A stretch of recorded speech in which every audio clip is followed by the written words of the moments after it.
After installing MacroSoft Hospital Manager, you will need to perform a few essential tasks. User permission, date formats, upload logo, configure coupon settings, set up electric bell. User permission. Add all users to the users table. Otherwise, it will not allow users to work in it. Date formats. To change the date format, you need to follow a few steps. Click the Settings tab on the ribbon menu. Click the Change Date Time icon on the ribbon bar. Click the Change Date and Time button. Click the Change Calendar Settings. Go to Date and Time Formats section. Select the DD, MM, YYYY format in the Short Date drop-down combo box.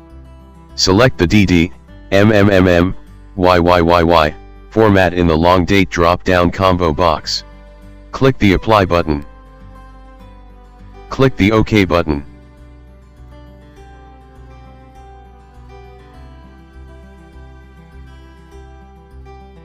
Upload logo. To upload your hospital's logo, you need to follow a few steps. Click the Settings tab on the ribbon menu. Click the Print Settings icon on the ribbon bar. Click the Upload Logo Picture button, or press Alt-L on the keyboard. Select the logo and click on the Open button. Successfully upload.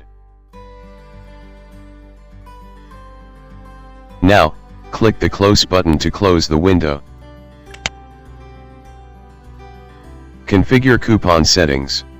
To change the coupon settings, you need to follow a few steps. Click the Settings tab on the ribbon menu. Click the Coupon Settings icon on the ribbon bar. Type the time difference in the time difference box. Click the Save button, or press Alt-S on the keyboard.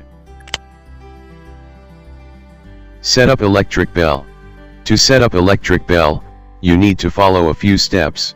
Click the Tools tab on the ribbon menu. Click the electric bell icon on the ribbon bar. Select hour and minute. Select a sound, or use the search option to choose your own sound. Select the search option, choose the file, and click the Open button. Select the hour and minute for the next alarm. It will automatically set the alarm according to the time you specified. After filling in all the information, click the Add button, or press Alt-A on the keyboard.